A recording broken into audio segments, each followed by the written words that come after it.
Guys, ngeri banget ini guys. Negara Indonesia dalam bahaya. Perekonomian kita akan dibuat hancur lebur. Resmi hari ini Prabowo diserang oleh elit global guys. Dan ini ngeri banget sih guys. Karena kalau lu gak siap, kejadian krisis moneter yang ada di tahun 1998 bisa terulang kembali. Kok bisa guys? Kenapa ini terjadi?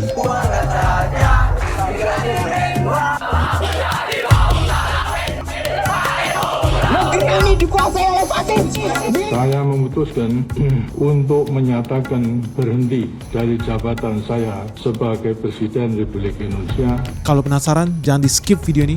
Let's check this out.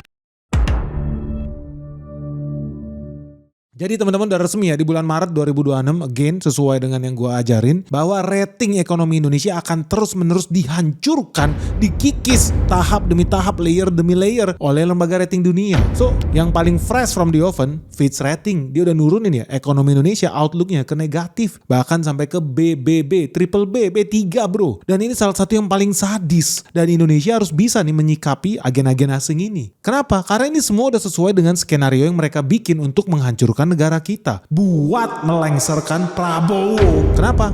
Karena Prabowo sering bikin blunder guys. Sadar nggak sadar dia sedang dijebak. Dan ini udah sesuai polanya seperti yang terjadi di negara-negara lain. Apa? Teman-teman kemarin lihat nggak? Bursa efek Indonesia itu hancur gara-gara apa? Moody's. Mereka jatuhin rating kita di bulan Februari. Dan itu dia keluarin menyusul serangan yang sebelumnya dilakukan MSCI and the gang. Nah sebelum teman-teman panik, sebetulnya apa yang mau gue omongin di video ini? Gue harus kasih tahu dulu apa sih sebetulnya lembaga-lembaga rating ini. Fitch ini siapa sih? Moody's ini siapa sih? Jadi ada perusahaan di muka bumi ini guys yang kerjaannya itu bikin rating. Kalau di Indonesia misalkan lembaga rating yang paling terkenal kalau lu mau keluarin kredit Pevindo. Jadi lu mau bikin rating nanti kasih tahu perusahaan lu bisa kolaps apa enggak. Perusahaan lu mau keluarin surat utang bunga 7% sanggup bayar gak sih perusahaan lu? Jadi ya biar gampang orang-orang yang mau beli surat utang itu ada lembaga rating yang bantuin. Oh perusahaan ini bagus. Oh perusahaan ini kurang bagus. Oh perusahaan ini sangat-sangat bagus. Jadi lebih gampang lah. Nah ini di dunia jual beli hutang ya, dunia kredit ada namanya Pevindo di Indonesia.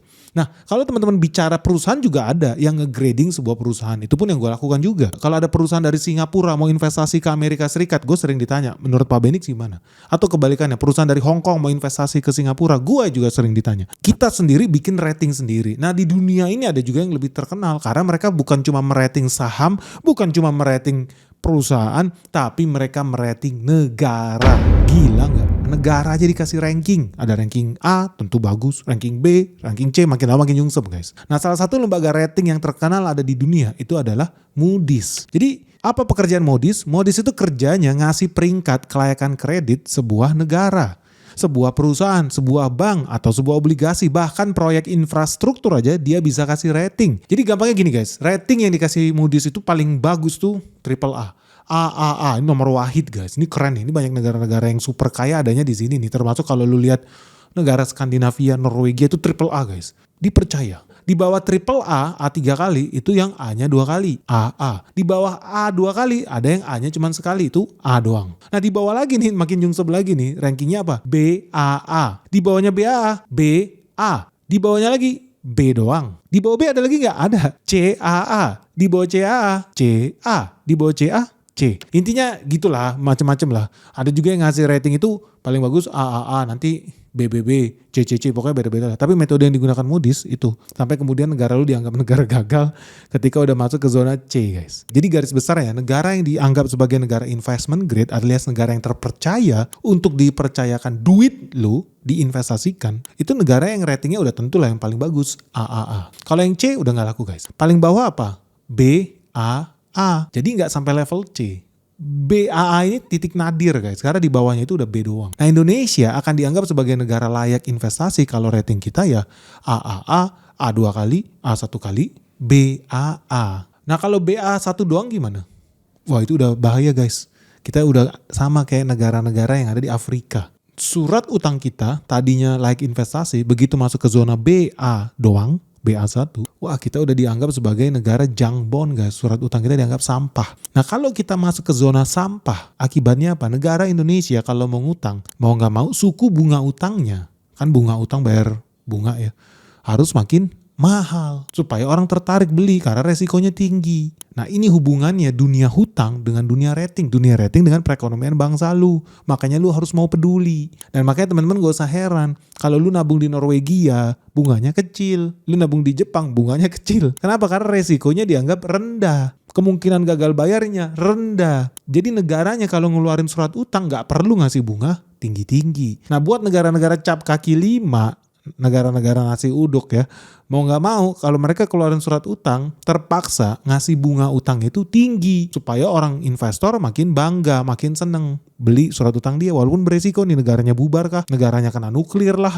negaranya kalah perang lah, tapi mau gak mau karena bunganya menarik, bunganya tinggi banget, dia jadi beli. Nah inilah resiko dari jadi negara junk bond. Jadi surat utangnya dianggap sampah. Konsekuensi lain ketika lu masuk ke zona junk bond, negara harus siap bayar surat utang dengan bunga yang lebih tinggi. Ya dong, karena sekarang mereka levelnya udah level sampah. Kalau bayar utang bunganya jadi makin mahal. Negara kayak Indonesia bayar bunganya pakai apa? Pakai dolar.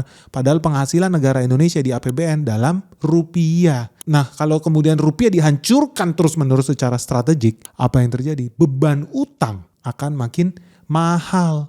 Udah suku bunga utangnya makin tinggi karena junk bond, sampah, bunganya harus mahal. Bayar bunganya pun pakai dolar. Hancur 2 kali lipat guys.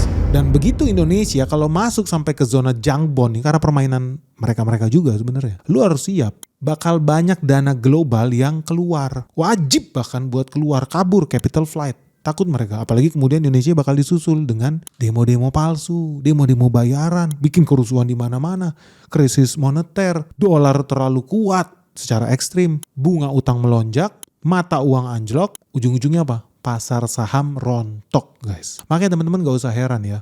Video ini sebetulnya udah kita bikin dari berapa? 2 bulan lalu kali? Apa 3 bulan lalu ya?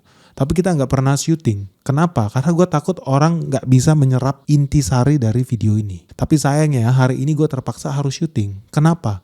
Karena hari Senin gue yakin bursa efek itu merah membara guys. Jadi terpaksa video lama ini kita keluarin guys. Padahal Moody's rating ini kan udah lama ya. Teman sekarang akhirnya gue terpaksa harus kasih ini. Supaya pemerintah gak blunder guys. Tapi anyway gue juga gak mau bahas lebih detail soal Moody's lah. Moody's ini gak penting lah. Dia cuman kaki tangan guys. Kaki tangan pemilik IMF. Kaki tangan pemilik World Bank. Kaki tangan pemilik MSCI. Jadi gue gak tertarik bahas ini. Tapi kalau teman-teman mau paham dunia makroekonomi, dunia investasi, ya lu tinggal cek sendiri sih. Kenapa lembaga-lembaga rating tuh hobi banget serang Indonesia dan terkoordinasi. Dia lakukan ini seperti orkestra guys. Simple aja. Kalau lu lihat pemegang sahamnya Moody's, perusahaan rating ini yang menghancurkan citra ekonomi Indonesia. Siapa? Di dalamnya ada Vanguard, di dalamnya ada BlackRock, di dalamnya ada State Street, di dalamnya ada Berkshire Hathaway. So mereka lakukan serangan terkoordinasi ini bukannya ngadi-ngadi. Berdasarkan data. Ownernya sama. Pemilik Moody's dengan MSCI. Masa sih? Coba lu lihat. MSCI itu apa? Perusahaan. Kerjanya apa? Cari untung. Dengan apa? Mereka menggrading perusahaan-perusahaan emiten-emiten, bursa-bursa efek di luar negeri, di dalam negeri, semua di rating sama dia. Tapi kalau lu lihat secara spesifik, lu mau jujur, kenapa terkoordinasi? Ternyata pemilik MSCI dengan lembaga-lembaga rating itu sama guys. Data menunjukkan siapa pemegang saham terbesar MSCI. Vanguard, BlackRock, State Street, sama guys. Ini permainan yang dilakukan mereka untuk menyerang negara-negara yang kecil. Saham-saham gorengan, negara-negara Indonesia levelnya kayak saham gorengan. Pemerintahannya banyak korupsi, dibiarkan, institusinya lemah, gampang buat diacak-acak. Apalagi ketika isinya orang-orang yang gampang disogok guys. Pengkhianat bangsa ada banyak, udah bayar media, bikin demonstrasi bayaran, selesai. Jadi teman-teman, gue garansi dalam beberapa hari ke depan pun lu bakal lihat rating Indonesia akan terus-menerus diusahakan anjlok. Kenapa? Simple. Karena mereka mau dapat cuan. Nah, salah satu metode yang paling sering digunakan MSCI dalam menghancurkan sebuah negara, dan metode ini udah dipakai berulang-ulang guys. Pemilik mereka sama, bursa dihancurkan supaya mereka bisa dapat barang dengan harga murah. Salah satu metode yang paling gampang adalah marketnya guys. Kalau Moody's itu ngasih rating, bisa rating perusahaan ya, rating negara atau rating sebuah surat utang. MSCI itu merating bursanya, marketnya. Jadi MSCI itu guys intinya menggrading bukan perusahaan lagi ya, bukan emiten atau surat utang. Dia itu lebih fokus menggrading bursa efeknya, sebuah market lah. Isinya ada emiten-emiten. Yang peringkat 1 itu ada develop market. Ya isinya apa? Ya negara-negara yang udah maju banget guys. Ada Australia lah, ada Inggris, Amerika, Kanada gitu. Nah dianggap ini negara-negara resikonya rendah. Tapi akibatnya ya returnnya juga rendah. Tapi lebih stabil. Nah fund-fund global, big fund tuh senengnya masuk yang kayak begini nih. Kenapa? Karena ekonominya dianggap lebih kuat, regulasinya juga lebih kuat. Jadi institusinya itu lebih bersih, transparan, akuntabel. Cita-cita semua negara itu masuk ke zona DM, develop market. Nah di bawah develop market, rating selanjutnya MSCI itu adalah emerging market. Ini isinya negara-negara berkembang guys. Kayak Indonesia, Arab Saudi, Thailand. Ini masuknya di sini lah. Afrika Selatan ini juga masuk di sini. Brazil, Meksiko semua masuk di sini. Ini dianggap negara-negara yang berkembang. Lagi mau coba ngembangin bursa efeknya. Ada salah-salah dikit normal lah, tapi untungnya Indonesia udah bersih-bersih tuh. OJK kita yang kemarin kan isinya rampok semua guys, tapi sekarang kan udah dibersihin nih harapannya ya. Nah kenapa emerging market ini masih menarik? Karena dianggap sama big fund ini memang resikonya resiko menengah lah, bukan resiko tinggi, resiko menengah lebih tinggi lah dibanding yang develop market, tapi returnnya juga tinggi. Jadi banyak orang seneng investasi yang masuk ke daerah emerging market. Nah Indonesia itu dapat ancaman bakal dijatuhin levelnya ke frontier market. Jadi levelnya itu develop market, emerging market, frontier market. Di bawahnya lagi ada standalone market. Udah ini negara-negara cap kaki lima lah, Zimbabwe dan segalanya. Frontier market ini dianggap resikonya sangat tinggi. Fund global tuh takut masuk ke situ. Udah ekonominya kecil, likuiditasnya rendah, regulasinya lemah, pasar sahamnya juga kecil. Nggak hidup lah. Jadi nggak menarik. Nah Indonesia itu kalau sampai jatuh ke level frontier market, level kita langsung sama dengan negara Nigeria guys. Burkina Faso guys. Pakistan. Waduh hancur lebur. Pasti habis itu semua emiten yang ada di IHSG. Kenapa? Emangnya kita mengandalkan mereka? Enggak. Tapi teman-teman harus tahu dong perspektifnya dana asing, perusahaan global, perusahaan besar. Mereka nggak bakal punya waktu lah pilih-pilih 800 perusahaan di IHSG mana yang baik, mana yang bodong, mana yang mafia. Mereka nggak ada waktu guys. Mereka langsung beli aja global. Oh Indonesia, beli tracking Indonesia. Masuk indeks Indonesia, jepret, nanti akan disebar itu. Otomatis aja ke perusahaan-perusahaan yang layak. Di sini ada apa? Perbankan, mungkin perusahaan energi, langsung di spread sama rata. Nah, karena mereka nggak ada waktu guys buat pilih satu-satu, nggak ada. Mereka langsung lihat aja apa kata MSCI. Oh ini layak investasi, oh ini tidak layak investasi, selesai. Jadi cita-cita perusahaan-perusahaan emiten perusahaan TBK kita, ya mereka mau terdaftar di indeksnya MSCI. Karena begitu mereka masuk ke indeksnya MSCI, perusahaan-perusahaan investasi di seluruh dunia wajib buat ikutan beli kalau mereka udah ikutan di situ. Ngerti nggak? Nah begitu Indonesia keluar, mereka wajib juga keluar dari saham-saham Indonesia. Dari sini lu udah tahu lah pentingnya memang kita punya citra yang baik di MSCI. Tapi sebetulnya kita juga harus hati-hati. Kenapa? Karena MSCI ini sudah terbukti sering menghancurkan negara-negara lain supaya bisa dikuasai oleh karena mereka ujung-ujungnya cuma anjing peliharaan. Seperti tadi yang gue bilang, MSCI pun pemiliknya ada BlackRock, ada Vanguard, ada State Street. Dan sebelum market Indonesia crash, sebelum kita dibombardir sama MSCI, dihancurin bursa efek kita, apa yang dilakukan oleh mereka? Mereka exit duluan. Karena mereka udah tahu, udah kode-kodean. Bro, mau dibom nih Indonesia, kabur dulu yuk. Nanti kita masuk lagi, serok dari bawah, beli sahamnya di harga yang lebih murah. Ngeri nggak? Dan ini udah pernah dilakukan ketika MSCI menghancur leburkan perekonomian negara Yunani loh di tahun 2010. Lu tahu mereka masuk dari mana? Pasar obligasi. Jadi obligasi Yunani dipotong aksesnya. Yunani nggak bisa lagi masuk ke surat utang global. Nggak bisa lagi jualan surat utang ke Jepang, ke Jerman, ke Amerika. Nggak bisa. Di-cut aksesnya. Dan akibatnya apa? Pemerintah Yunani dipaksa ngemis minta pertolongan. Dari siapa? Dari IMF. Dari World Bank. Dipaksa mereka. Dijebak mereka. Karena apa? Begitu lu mau minta bantuan sama IMF, namanya bantuan gak ada yang namanya makan siang gratis guys. IMF itu minta apa? 4 syarat. 4 syarat ini brutal. Pertama apa?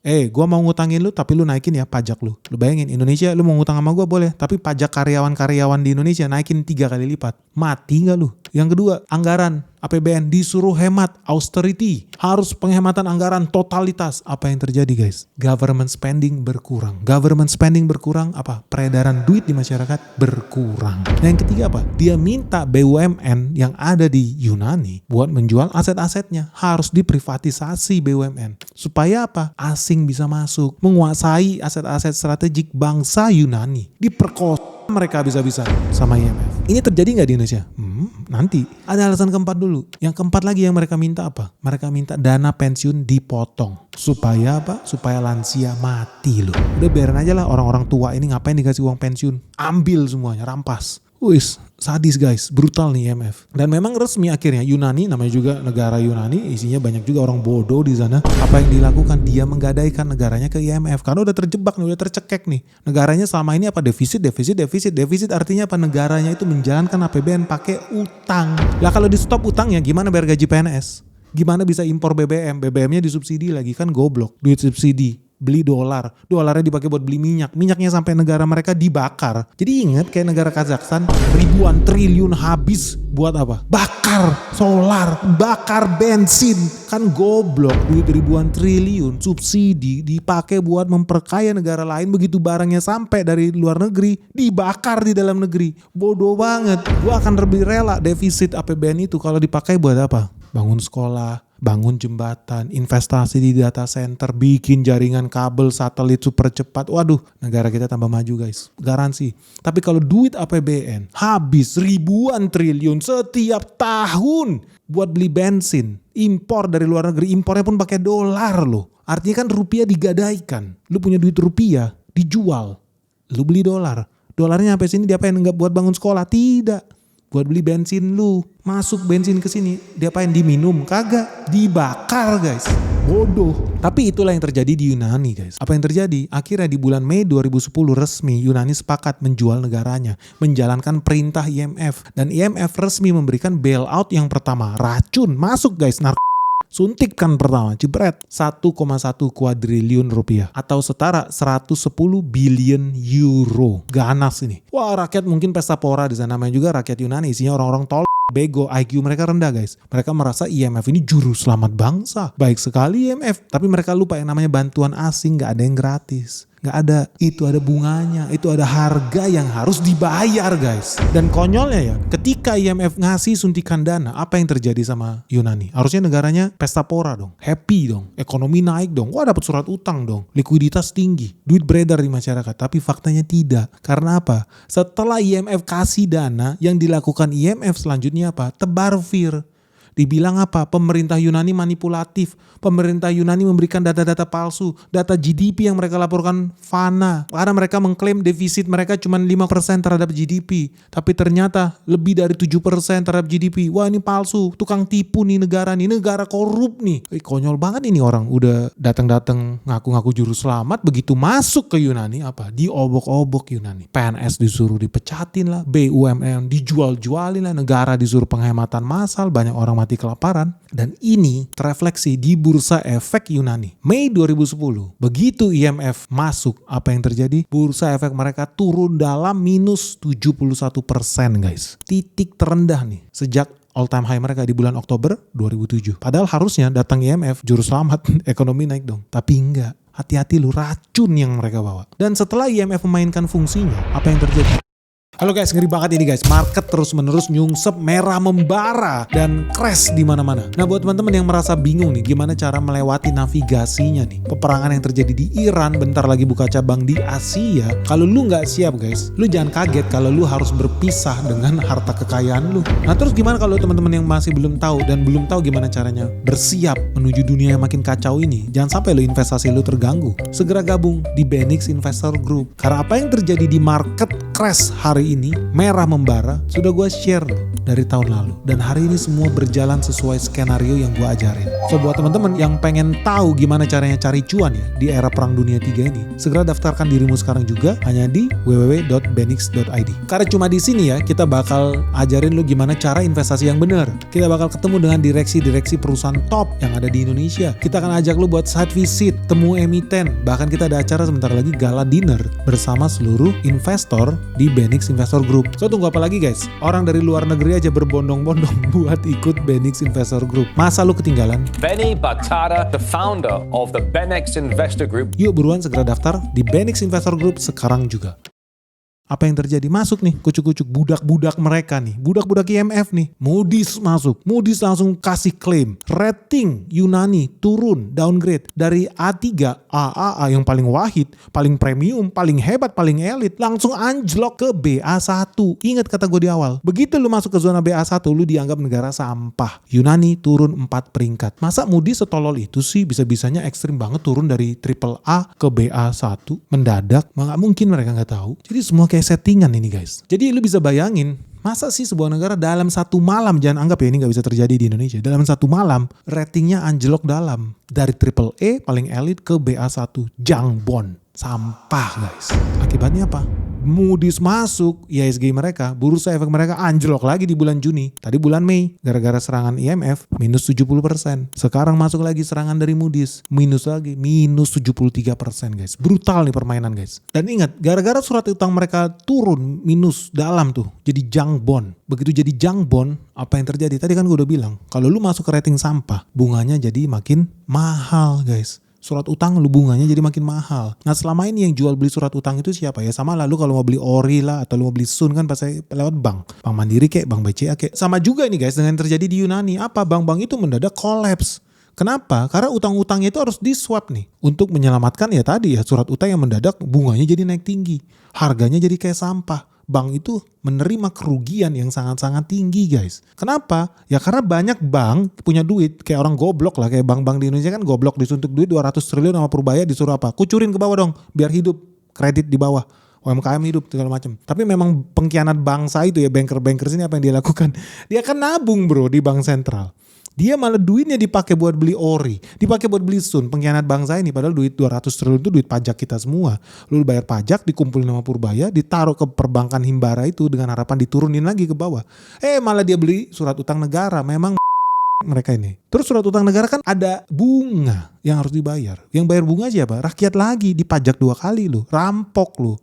Memang banker-bankernya. Tapi itu yang kejadian di Yunani. Terus kemudian junk bond ini tiba-tiba surat utang negara jadi sampah guys. Perbankan di sana akibatnya rugi. Dan ini adalah kerugian tertinggi sepanjang sejarah. 4 bank terbesar di Yunani itu mengalami kerugian lebih dari 28 billion euro atau setara 344 triliun guys. Gara-gara bond swap ini. Jadi dari situ teman-teman udah bisa lihat ya. Begitu bank-bank itu collapse. Next apa? Perekonomian negara akan kolaps. Sama kayak Indonesia tahun 98. Bank-bank banyak yang kolaps. Gak sanggup mereka. Habis likuiditas mereka. Makanya perlu ada BLBI. Bantuan likuiditas ke bank-bank yang kolaps itu. Memang bankers ini brengsek. Udah jadi kaya raya karena duit kita. Duit pajak kita. Giliran mereka bangkrut. Kita juga yang disuruh bailout.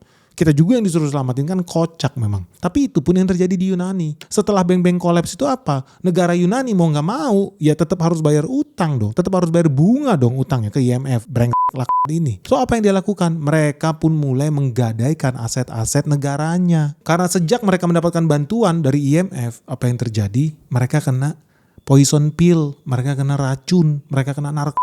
Guys, aduh ternyata negara kita tidak tambah sukses, tambah sejahtera setelah dapat suntikan dana racun dari IMF itu. Ternyata negara kita tambah nyungsep. Lupa mereka, bantuan itu tidak gratis, ada bunganya, ada harga yang lu harus bayar. So kemudian yang dilakukan Yunani untuk menyelamatkan bank-banknya, menyelamatkan perekonomiannya, apa yang dia lakukan? Mereka menjual aset-aset bangsa yang strategik. Contoh yang paling fatal apa? Mereka menjual perusahaan telekomunikasi mereka, telkomnya mereka, ke Jerman guys. Ngeri, mereka jual murah di harga 4,8 triliun loh. Murah banget. Nah dari sini lu udah bisa lihat dong kenapa Jerman ini mendadak beli perusahaan terbesar telekomunikasi di Yunani.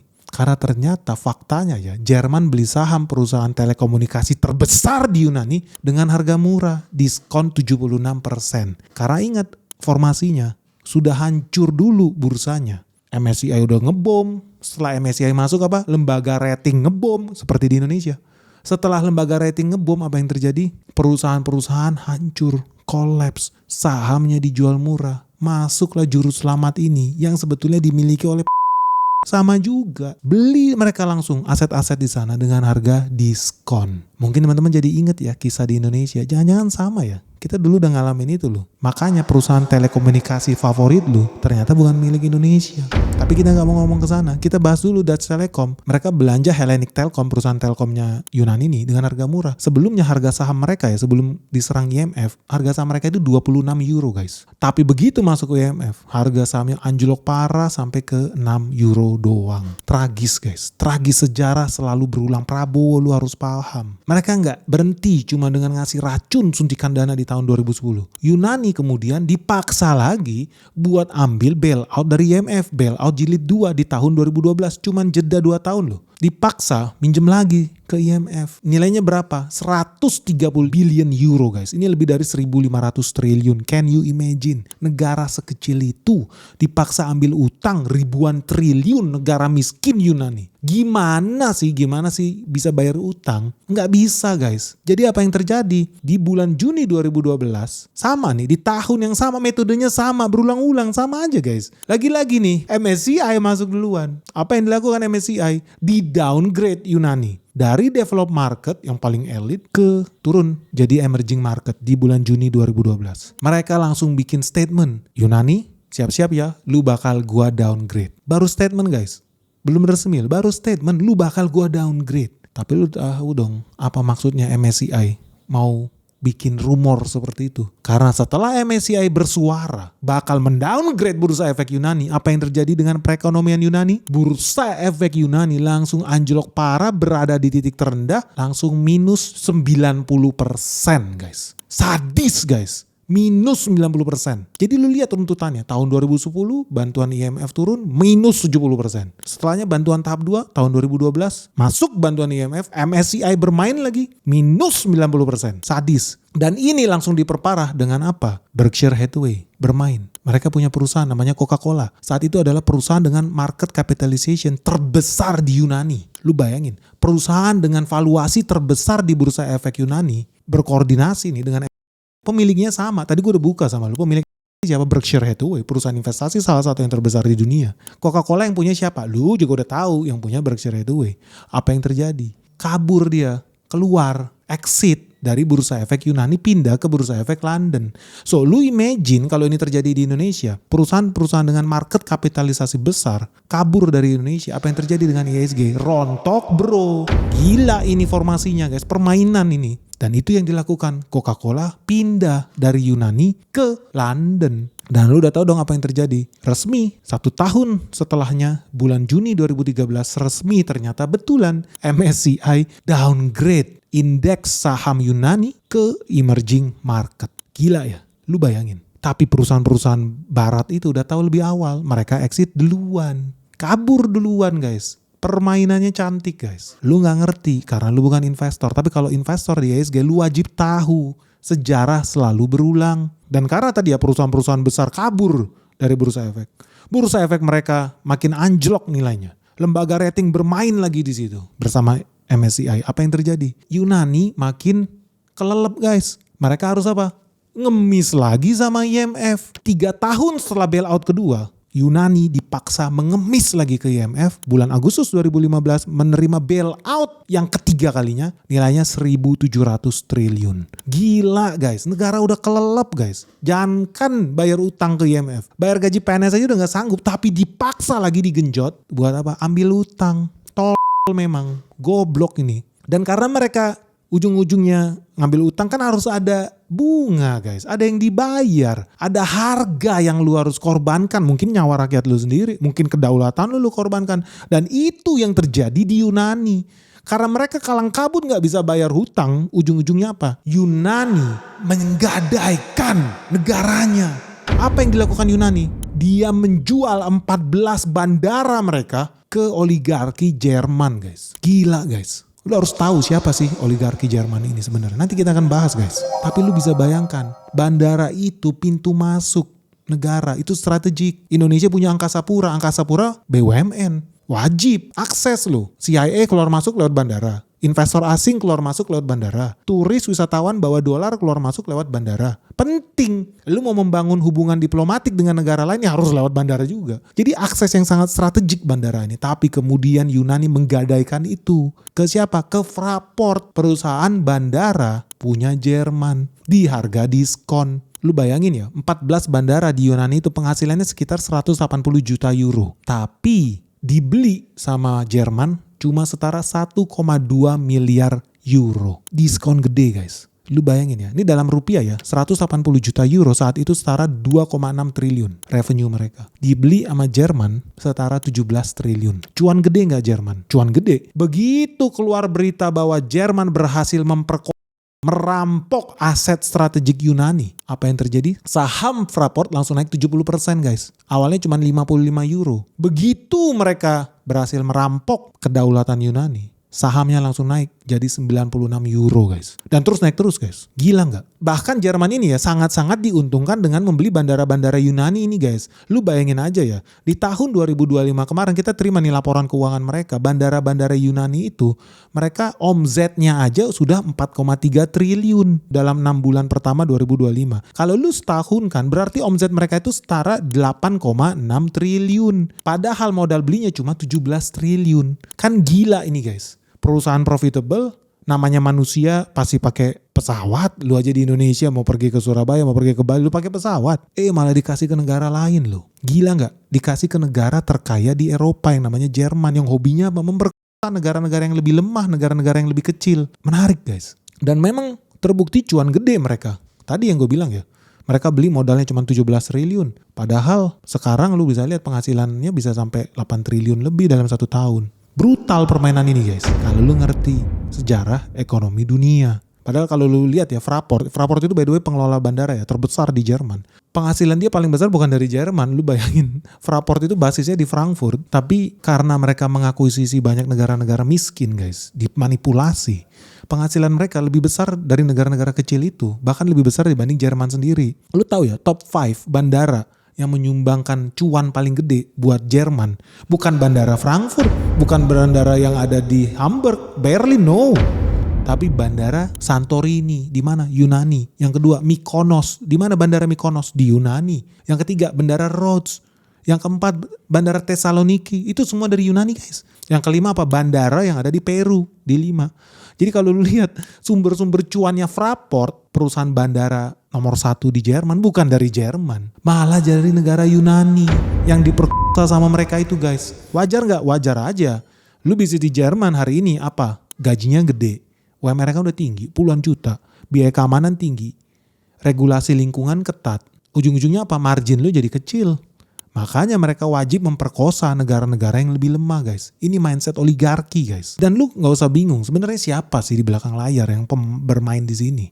Lu pernah cek gak sebetulnya siapa orang di belakang Fraport sampai bisa memperkosa Yunani? Lu lihat di layar kaca. Siapa sih yang jadi penasehat keuangan mereka? Itu pertama. Terus yang kedua, lu tahu gak sih perusahaan transportasi terbesar di Eropa yang punya siapa? Ternyata faktanya ya, itu punya divisi khusus. Divisi transportasi. Dan tugasnya apa? Tugasnya menguasai jalur-jalur transportasi mau darat, laut, udara di seluruh Eropa. Bukan cuma Yunani. Sampai yang besar-besar London, Paris, Frankfurt itu berada di bawah kekuasaan mereka guys. Jadi lu hati-hati main sama big fun nih. Dan Yunani betul-betul diperkosa habis-habisan. Bukan cuma bandara mereka dikuasai asing. Tapi mereka juga harus menggadaikan perusahaan kereta apinya. Lu bayangin ya kalau di Indonesia PT Telkomnya dijual ke asing. Angkasa Puranya dijual ke asing. Ini dilakukan Yunani. Bukan cuma berhenti sampai situ. Kereta apinya juga dijual ke asing guys. Ke Itali. Lu bayangin ya, Itali itu beli perusahaan kereta api terbesar di Yunani di harga diskon. Di harga 45 juta euro. Rupiahnya sekitar 650 miliar guys. Kenapa diskon Pak Ben? Simple aja. Perusahaan kereta api Yunani ini, lu tahu omzet mereka setahun di tahun 2017 pas mereka dibeli, omzetnya itu 117 juta euro. Gimana ceritanya sebuah perusahaan dengan omzet 117 juta euro bisa dibeli dengan duit 45 juta euro? Gila, diskonnya lebih dari 50% guys. Gila, lu bayangin ya, ada perusahaan omzetnya 100 triliun, lu beli cuman seharga 50 triliun. Apakah gak enak? Dan perusahaan ini punya monopoli di negara itu. Siapa yang bisa saingan sama KAI di Indonesia? Gak ada. Siapa bisa saingan sama Telkom di Indonesia? Gak ada. Siapa bisa saingan sama Angkasa Pura di Indonesia? Gak ada. Enak dong. Wah enak banget guys. Dan sebenarnya gak berhenti sampai di situ. Kalau gak video kita juga bakal gak cukup nih durasinya. Karena ternyata Yunani juga dipaksa menjual perusahaan-perusahaan energinya mereka. Perusahaan-perusahaan bankingnya mereka. Perusahaan-perusahaan air minumnya, perusahaan listriknya, perusahaan gasnya dijual murah ke asing guys. Karena pemerintahnya goblok. Satu. Kedua, karena banyak agen-agen asing yang bermain di sana. Biar teman-teman tahu apa yang terjadi di Yunani. Setiap hari demonstrasi massal. Setiap hari provokator, bakar sana, bakar sini, kerusuhan. Negara gak bisa stabil. Karena negara gak bisa stabil, ujung-ujungnya apa? Negosiasi politik. dengan partai-partai penguasa, semua punya kepentingan, bisa diinjeksi sama agen-agen asing ini. Dan yang gue bilang ini bukan teori konspirasi guys, karena apa? Setelah semua prahara ini terjadi, akhirnya diakui oleh mantan Menteri Keuangan Yunani sendiri, Yanis Varoufakis. Dia berulang kali akhirnya bilang dia mengaku bersalah, dia mengaku berdosa juga. Karena apa? Karena utang Yunani ke IMF itu ternyata tidak menguntungkan rakyat Yunani. Bahkan duit utangan itu 100% pergi ke banker-banker pengkhianat bangsa itu. Lu bayangin mereka dipaksa ambil utang ribuan triliun guys dari IMF. Tapi duitnya dipakai buat apa? Buat bayarin banker-banker itu. Terus yang bayar bunga utangnya siapa? Rakyat Yunani. Dia yang diperkosa. Mereka tugasnya apa? Memperkaya banker, sama seperti rakyat Indonesia. Tugas lu apa? Memperkaya banker-banker itu. Lu nyambung gak yang gue mau omongin hari ini guys? Bener gak sih Yanis Varoufakis, Menteri Keuangannya Yunani? Ternyata betul. Karena di kemudian hari mereka mengakui mereka membuat kesalahan. Lu bayangin ya, IMF itu memang goblok atau pura-pura goblok. Lu bisa lihat di headline BBC ini. The International Monetary Fund has admitted that it made mistakes. Jadi dia ngaku bikin salah. Mereka bilang kalau mereka ambil duit utangan IMF, negara ini penganggurannya berkurang. Tapi ternyata apa? Setelah ngambil duit IMF, pengangguran Yunani malah naik jadi 22%. Gila, makin susah, makin banyak PHK massal. IMF bikin kesalahan, sengaja. Apalagi IMF bilang kalau mereka ambil utangan IMF, Yunani bakal selamat, GDP-nya bakal membaik. Faktanya, ini pengakuan IMF sendiri. Setelah ngambil utangan IMF, apa yang terjadi? GDP Yunani malah minus 17%. Bukannya bertumbuh, malah tambah nyungsep guys. Karena kalau lu ikutin sejarah ekonomi dunia sama. Indonesia kolaps 9697 diperkosa George Soros bersama apa? Media-media peliharaan dia termasuk si tempe bacem pengkhianat bangsa itu. Dan sekarang udah buka cabang, influencer-influencer dibayarin juga miliaran. Buat apa? Jadi pengkhianat, menghancurkan Indonesia, mengadu domba bangsa kita sendiri. Bahkan ketua BEM juga disogok. Biar apa? Jadi anjing-anjing mereka. Lu siap ya Indonesia bakal juga kolaps kalau nggak mau apa sih? Memperbaiki diri. IMF juga gitu. 97 kita disuruh ambil utang mereka. Apa yang terjadi setelah mereka datang? Mereka bilang ekonomi akan membaik, negara akan selamat, kaya raya. Tapi justru setelah IMF masuk, GDP Indonesia tahun 97 by the way 4,7% growth. IMF masuk, apa yang terjadi? Tahun 98. Indonesia malah minus 13%. Sejarah selalu berulang guys. Sejarah selalu berulang. Makanya jangan heran kalau mantan Menteri Keuangan Yanis Varoufakis sampai detik ini benci banget dengan namanya IMF. Betul-betul racun mereka itu. Ketika lu pergi beli roti di toko, lu bayar pajak. Ketika lu terima gaji, lu bayar pajak. Ketika lu beli bensin, lu bayar pajak. Pajak lu harapkan pajak lu dikelola dengan baik. Ya buat bayar apa? BPJS Kesehatan, bayar rumah sakit, bangun sekolah, bangun jembatan. Tapi ternyata tidak. Pajak lu digunakan untuk memperkaya banker-banker terkutuk itu guys. We had the largest loan in human history. The question is, what happened to that money? It wasn't the money. It wasn't money for Greece. It was money for the banks. And the Greek people took on the largest loan in human history on behalf of German and French bankers. So the only reason why they effected this so-called bailout for Greece was to save their own banks and to present this as solidarity with Greece. So teman-teman, menurut lu ya, semua pola yang terjadi ini berulang kali terus terjadi. Menurut lu kali ini Indonesia bisa selamat gak? Kenapa? Karena kalau lu lihat ya, Prabowo bener-bener mau dijebak habis-habisan nih. Dia mau digulingkan nih. Yakin lah guys. Karena dia juga gak dengerin nasihat Benik sih. Gue udah dari tahun lalu bilang, Hormuz bakal diblokir, minyak bumi bakal naik tinggi, Indonesia harus segera transisi energi ke energi listrik. Lu bisa lihat bukti sejarahnya. Ini gue udah bikin petisi dari tahun 2025. Karena gue sudah memprediksi Perang Dunia 3 saat Hormuz diblokir, Indonesia wajib transisi ke mobil listrik. Wajib bahkan mensubsidi. Di luar negeri, negara-negara yang udah pahamin dari tahun lalu, bahkan lu kalau beli kendaraan listrik dikasih cashback sama negara. Supaya lu makin semangat, supaya lu gak jadi budaknya Timur Tengah. Budaknya Raja-Raja Arab, terima duit minyak lu apa yang dilakukan? Palestina, ngebom Iran, bikin kerusuhan di mana-mana, pelihara teroris di mana-mana, pakai duit lu, bego lu emang lu. Udah dari tahun lalu gue ingetin. Makanya lu harus dukung petisi Benix ini. Kalau enggak negara kita akan terus-menerus diperkosa sama BBM. BBM gak dinaikin, subsidi melonjak, negara apa? Kolaps, utang terus. Lama-lama kita jadi budak IMF. Mau lu negara kita jadi budak IMF? Gue sih gak mau guys. Nggak rela gue. Tapi kalau BBM tidak dinaikin, subsidi tidak dicabut, apa yang terjadi? Kerusuhan di mana-mana, demonstrasi di mana-mana. Masuk agen-agen asing ini buat memprovokasi bangsa kita. Dilematis guys. Dan teman-teman udah tahu belum? Gimana sih cara strategi IMF buat menghancurkan Indonesia nih di tahun 2026 ini? Bisa berjalan lancar atau enggak? Apakah mereka akan menggunakan strategi Yunani, extend and pretend loan? Atau mereka akan menggunakan formasi baru yang mereka kembangin di Venezuela? Atau mereka bakal menggunakan metode baru nih? Yang kalau lu penasaran kita bahas nih di part 2 video ini. Strategi IMF menghancurkan Prabowo. Lu penasaran gak?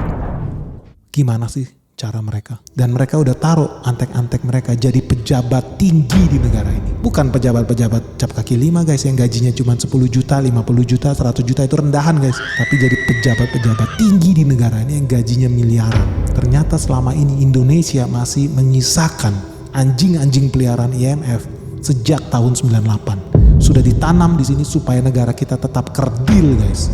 Menurut lu bakal berhasil gak ya IMF ini menghancurkan Indonesia? Menurut lu Prabowo bisa bertahan gak nih dengan serangan-serangan agen-agen asing ini? Dan lu penasaran gak sih gimana ya strateginya supaya kita bisa lolos? Gimana kalau kita bikin lebih detail di part 2 guys? Kalau lu setuju, segera like video ini. Begitu mencapai 24.000 likes dalam 24 jam, bakal kita bahas tuntas di part 2 cara IMF menghancurkan Prabowo. Oke guys? Semoga video ini bermanfaat. Semoga minggu depan IHSG baik-baik saja. Tapi gue yakin pasti merah membara. Salam sehat, salam cuan. Bye-bye.